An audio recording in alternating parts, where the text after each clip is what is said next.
In Tokyo, building 1 kilometer of subway can cost around $250 to $300 million. In New York City, 1 kilometer of new subway often exceeds $1.5 billion. That's on the order of 5 times more expensive in New York. This stark contrast poses a puzzling question. Why does a subway tunnel under 2nd Avenue in Manhattan cost several times more than one under central Tokyo? Despite similar geology and modern tunneling technology, American cities pay a premium of 2 to 6 times over Japan for comparable subway projects. Today, we delve into this costly mystery. The disparity is not due to engineering impossibility. Both cities know how to dig deep and build heavy rail. Instead, it's a tale of design choices, bureaucracy, and culture. We will explore a case study of New York's 2nd Avenue subway alongside Tokyo's recent lines, break down where the money goes in construction, and unpack 5 key reasons behind America's sky-high costs. Along the way, we'll consider how station designs, utility relocation, contracting methods, environmental rules, and labor practices diverge between the US and Japan. By the end, we'll see what the US might learn from Tokyo, and whether American cities could ever build subways for just $300 million per kilometer.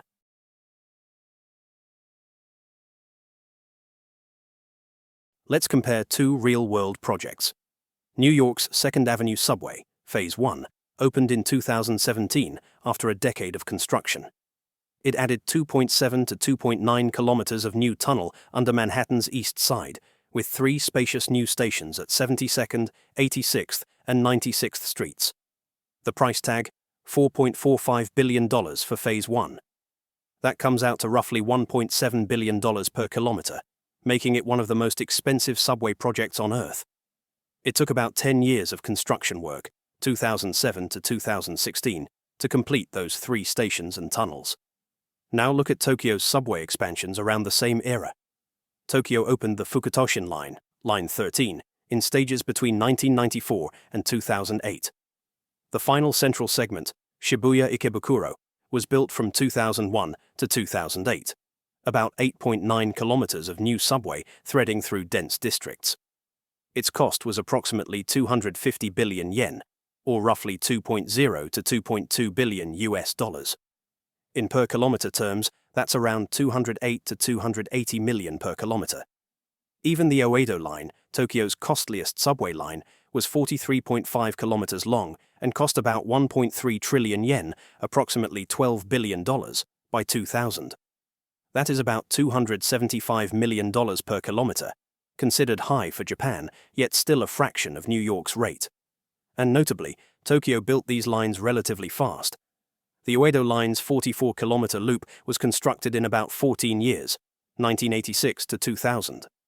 The Fukutoshin's core, 8.9 kilometers, took 7 years, 2001 to 2008, compared to 2nd Avenue's 2.7 kilometers in 10 years. Station designs offer a striking visual contrast. New York's new 2nd Avenue stations are huge caverns, each with broad mezzanines and platforms big enough to feel like underground cathedrals. At 96th Street, the station excavation stretched 260-plus meters long for an 187-meter platform. The 72nd Street station box is over 400 meters long, more than double its platform length, partly to fit extra crossovers and rooms. These stations are also very deep, built by drilling and blasting large volumes of rock.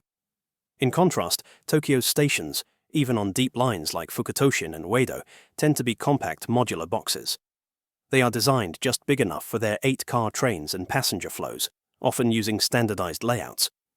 Many Tokyo stations were built by cut and cover under city streets, essentially rectangular concrete boxes that are simpler, if disruptive during construction, and not overbuilt in volume. Tokyo's Fukutoshin Line stations, for example, are shallow enough and efficiently sized, despite the line averaging 27 meters deep in the ground. The difference is evident. New York dug grand halls. Tokyo built lean, straightforward platforms. The timeline and scope differences are telling. 2nd Avenue Phase 1 delivered 3 stations, serving about 200,000 riders per day. Tokyo's Fukutoshin Line opened 16 stations, some were existing interchanges, and carries 360,000 riders a day by 2017. For far less money, Tokyo got a full line across the city, whereas New York got a short stub on one avenue. Clearly, New York is paying more and getting less. So where exactly does all the money go? To answer that, let's break down the cost components of building a subway.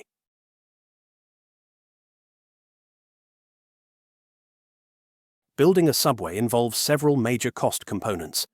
First are the civil works, digging tunnels and building stations. Then come the systems and tracks, rails, signals, power supply, ventilation, and other infrastructure to run the trains. There are also soft costs, things like engineering and design, project management, insurance, and contingencies. Additionally, there are often expenses for utility relocation, land acquisition or easements, and compliance with regulations and reviews. Each of these contributes to the final bill, but their proportions can differ wildly between projects. In New York's case, stations dominate the costs. About 77% of the hard construction cost for 2nd Avenue Phase 1 went into its stations alone. Tunneling the tracks between stations was a comparatively small share. These new Manhattan stations were mined out underground with great effort and include large mezzanines and ancillary spaces, machine rooms, crew, facilities, etc., that significantly bulked up their size. When station boxes are overbuilt like this, the price tag skyrockets. By itself, New York's habit of building extra-large, deep stations more than doubled the project cost relative to a more modest station design. Essentially, the MTA constructed 3 enormous underground buildings, which is far more expensive than boring simple tunnels. Next, consider soft costs and project management. In New York, the soft costs for 2nd Avenue Phase 1 were about 21% of the total. Roughly $1.05 went to planning, design, and management. For comparison, soft costs in most international projects are only around 7 to 10%. The difference is that the MTA relied heavily on outside consultants and multiple layers of oversight. Consultants designed and managed Phase 1 almost end-to-end, and their contracts alone were equivalent to 21% of construction costs. In countries like France or Japan, much more design work is done in-house or by lean public teams, keeping these overhead costs lower. When an agency lacks internal expertise, it must pay consultants and contractors not only to do the work, but often to redo and over-review the work as issues arise. A costly cycle. Another big line item is systems and equipment. This includes signals, communications, track installation, electrification, and trains, if the project budget covers rolling stock.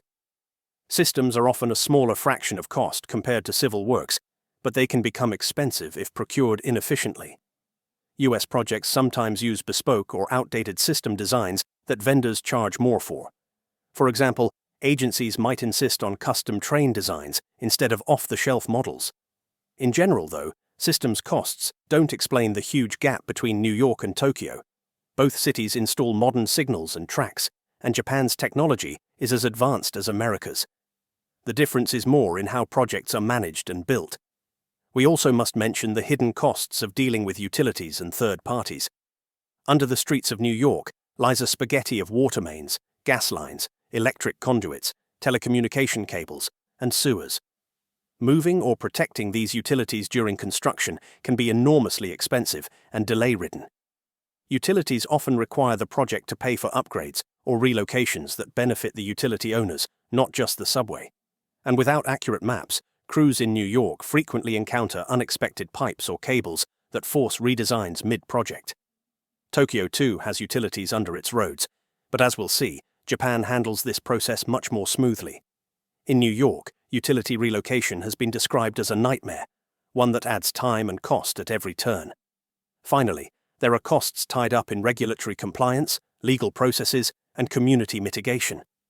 Lengthy environmental reviews, public hearings, and even litigation can all delay construction and increase expenses. Paying for additional studies, lawyers, and enhanced mitigation, like special noise reduction measures or cosmetic designs to appease the public, can quietly add hundreds of millions. The US requires processes under laws like NEPA, National Environmental Policy Act, that can take years to conclude. By contrast, Japan's processes are typically faster and more predictable, treating urban rail as a public good that deserves expedited handling. We will explore this in detail as one of the key reasons.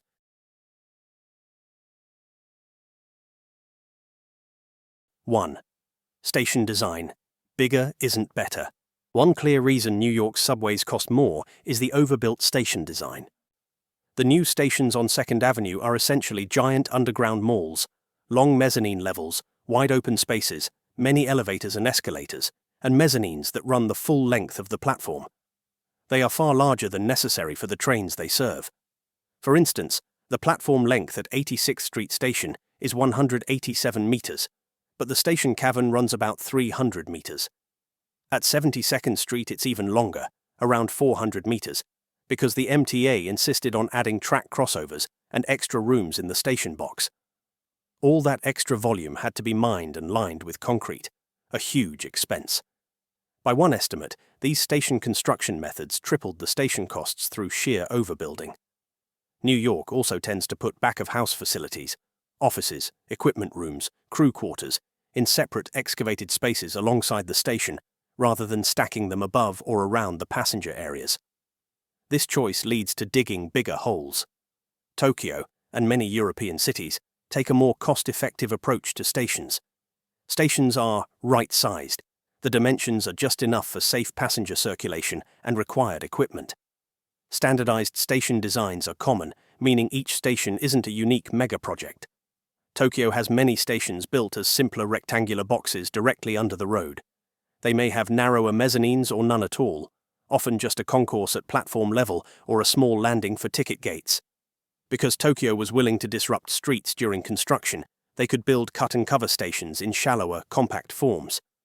Shallow stations also mean fewer escalators and shorter elevators, saving cost and improving passenger convenience. Even when Tokyo goes deep, the Fukutoshin line is the deepest, with some platforms approximately 30 meters down. They avoid vast caverns. The stations are tightly integrated with existing infrastructure.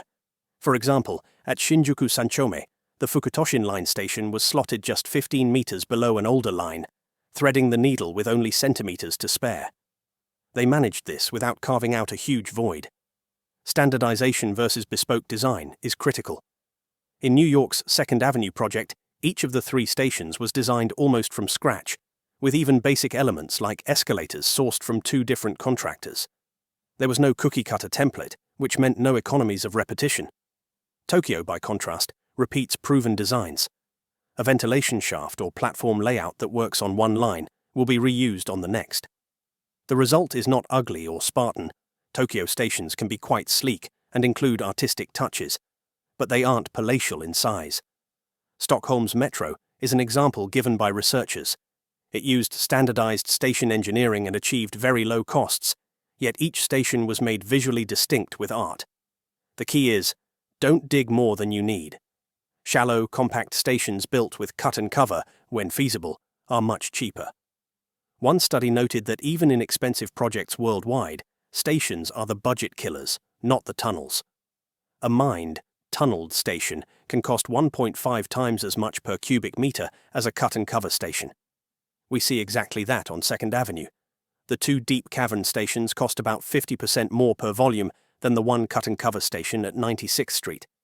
In Tokyo, most stations have historically been cut-and-cover or otherwise minimized in footprint. This difference in philosophy, New York builds monuments, Tokyo builds utilitarian stations, is at the heart of the cost gap.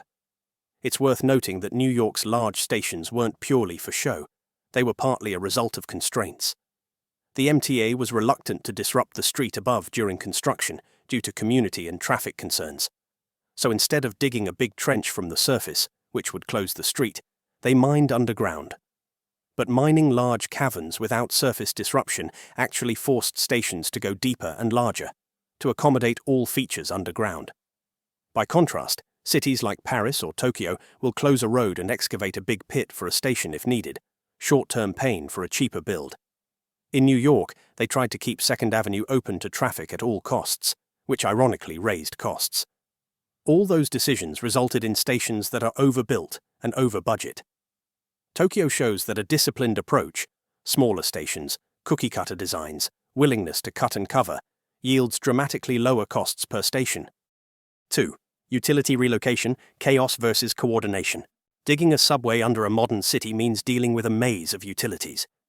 Here lies another big contrast between New York and Tokyo. In New York, utility relocation is often a nightmare of complexity and turf wars. Multiple private companies and city departments own infrastructure under the streets: electric lines by Con Edison, water and sewer by NYC DEP, gas by National Grid, telecom by various firms, etc. There is no single map of everything down there.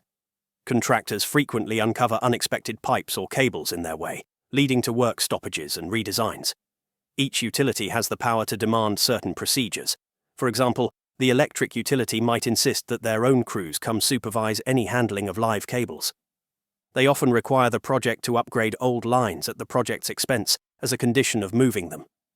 In effect, the subway project becomes a piggy bank for utility improvements, other people's money that utilities happily spend. There is no strong coordinating authority that can tell all utilities, "Here's the plan, move your stuff by X date in a cost-effective way." Instead, the MTA must negotiate with each, often on their terms. This fragmentation leads to absurd outcomes. Planners recount stories of unknown utilities causing long delays, like a power cable encased around an old abandoned car frame, discovered only when digging began. Or cases where the fear of relocating a major water main led the MTA to redesign a station deeper and more complex, just to avoid that pipe. The fear itself factor is real. Dealing with utilities in New York is so painful that planners sometimes choose technically suboptimal options, like extremely deep alignments, to dodge the conflict. All of this inflates costs dramatically. Experts have estimated that utility issues and the avoidance of them can double the cost of projects in New York. It's not that other cities have no utilities, they do, but few places handle it as poorly as New York. In Paris or Tokyo, records of underground lines tend to be better, and government can compel utilities to cooperate. How does Tokyo manage? While specific details of Tokyo's utility coordination are less public, it's clear they face fewer surprises. Japanese cities often plan infrastructure in a more centralized way. Tokyo Metro, the subway operator, works in conjunction with city authorities when expanding lines. They likely perform extensive pre-construction surveys to map utilities. And importantly, many utilities in Tokyo might be publicly or quasi-publicly managed. For instance, Tokyo's waterworks are run by the metro government. There's likely a sense of shared mission. Moving some pipes to enable a new subway benefits the city, so all parties align. In Japan, decision-making can be bureaucratic, but once a project is approved, other agencies cooperate rather than obstruct. Also, Tokyo's newer lines sometimes run under major avenues that may have had reserved utility corridors or previous trenching, meaning fewer unknowns. Japan also has less litigation risk.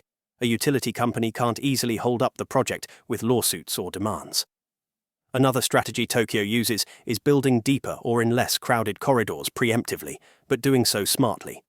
For example, the Oedo line was built quite deep, hence those long escalators, but that was a planned necessity to loop around existing lines. When they went deep, they didn't also insist on huge station boxes. They kept those lean. In New York, going deep was partly forced by utilities and community constraints, and then stations ballooned, compounding cost. In short, Tokyo deals with utilities in a disciplined, coordinated fashion, whereas New York's process is disjointed. The result: New York spends hundreds of millions moving and fixing utilities, while Tokyo spends far less. A telling data point: for 2nd Avenue Subway Phase 2, the next segment under planning, the MTA awarded a dedicated $182 million contract just for utility relocation before actual tunneling. That's nearly $200 million spent moving pipes and wires for a 1.6-mile subway extension, an extra cost Tokyo likely doesn't incur at that scale. 3. Procurement and contractor incentives, opposite approaches. How projects are contracted and managed also drives the cost gap. The US, especially New York, has a procurement system that many call opaque and adversarial. Contracts are often giant, design-build, or lump-sum packages given to one prime contractor or a consortium. The agency tries to push as much risk as possible onto the contractor, meaning the contractor is responsible for dealing with cost overruns, unforeseen conditions, etc., at a fixed price. On paper, that sounds efficient. The private sector bears risk. In reality, contractors respond by inflating their bids to cover all that uncertainty. They add big contingencies and risk premiums. The process is also opaque. Detailed itemized costs are not always public, and there is little trust. Every change leads to disputes or change orders. As a result, projects in New York tend to run with high bid prices and lots of padding for the contractor's profit and potential headaches. Experts found that these procurement norms roughly double the cost in the US by themselves. The money goes into red tape, wasted contingencies, paying workers during delays, defensive design, and contractor risk and profit, as one report summarized. Essentially, mistrust and risk privatization make everyone charge more. Japan, by contrast, is known for more collaborative contracting models. While Japanese public works do use fixed-price bids in many cases, there is often an element of open-book negotiation or cost-plus arrangements with a guaranteed maximum price.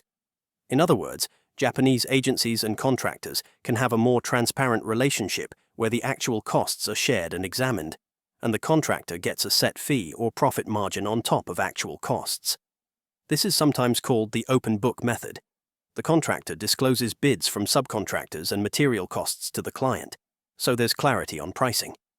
The contract may include incentives for coming under a target cost and cost-sharing mechanisms for overruns, rather than a pure lump sum where the contractor could lose their shirt or make a windfall.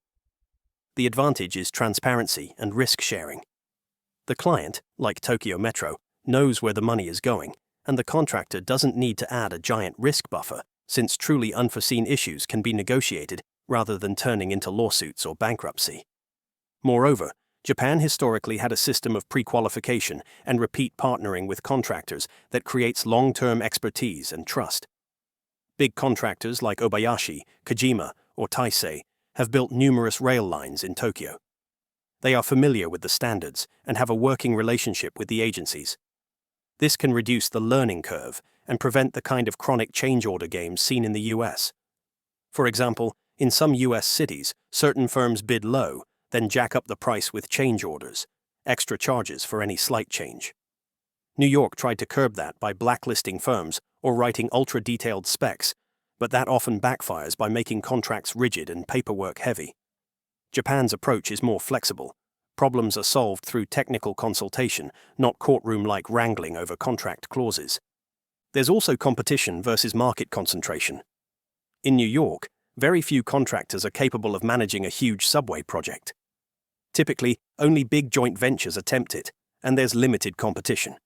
In Tokyo, and much of Japan, there are multiple experienced construction giants, plus smaller specialized subs, a thick market of expertise. More competition tends to mean better prices. A broad pool of expertise also means contractors don't have to price in the risk of incompetence elsewhere. They know the other players. Designers, suppliers will deliver as expected.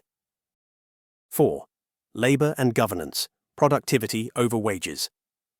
It's easy to assume that high labor costs, wages, make New York projects expensive. But while New York construction workers and engineers do earn high wages, so do workers in Tokyo. The difference lies in labor productivity and work rules. In New York, projects suffer from overstaffing and inefficiencies on site. There are anecdotes of far more workers present than needed, e.g., multiple supervisors for each trade, or crews kept idle while waiting for instruction due to coordination problems. Indeed, researchers found that labor accounts for roughly 40 to 50% of New York's infrastructure costs, versus about 20% in a place like Turkey. That suggests it's not just higher hourly pay, it's that more hours, or more people per task, are being used to get the same job done.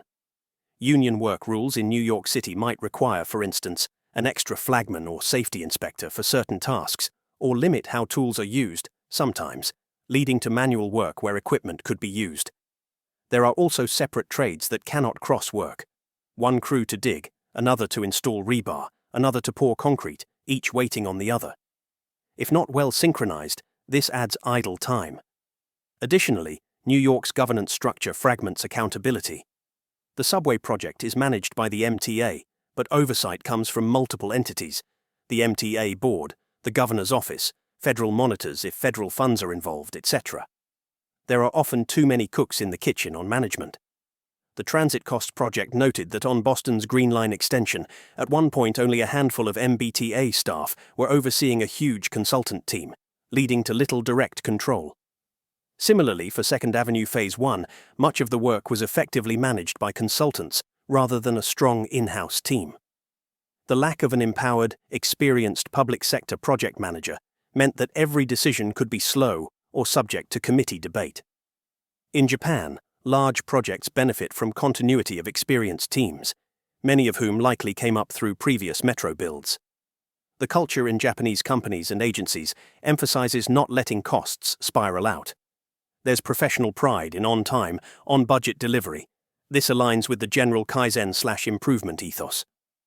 On the governance front, consider that Tokyo's subway expansions were often done by Tokyo Metro, formerly Taito Rapid Transit Authority, or Toei Tokyo Metropolitan Bureau of Transportation. These entities have a clear mandate and are directly responsible for delivering. In New York, the MTA is a state authority that must juggle city politics, state politics, and multiple stakeholders. That can lead to scope creep, adding features to satisfy various interest groups, and diluted accountability. For example, the Second Avenue subway included very large station entrance structures, partly to appease community aesthetic concerns. Each station has big entry buildings with artwork and community space. It also had to meet strict ADA, Americans with Disabilities Act requirements, which in the US means every station must have elevators and full accessibility, a non-negotiable, which is good policy but does add cost. Tokyo's newer lines are largely accessible too, with elevators and platform screen doors.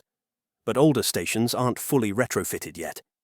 The US is uncompromising on this, as it should be, but it's one more cost that Japan hasn't had to bear across its entire legacy network. However, this alone doesn't explain a 5 times cost difference. It's one factor among many.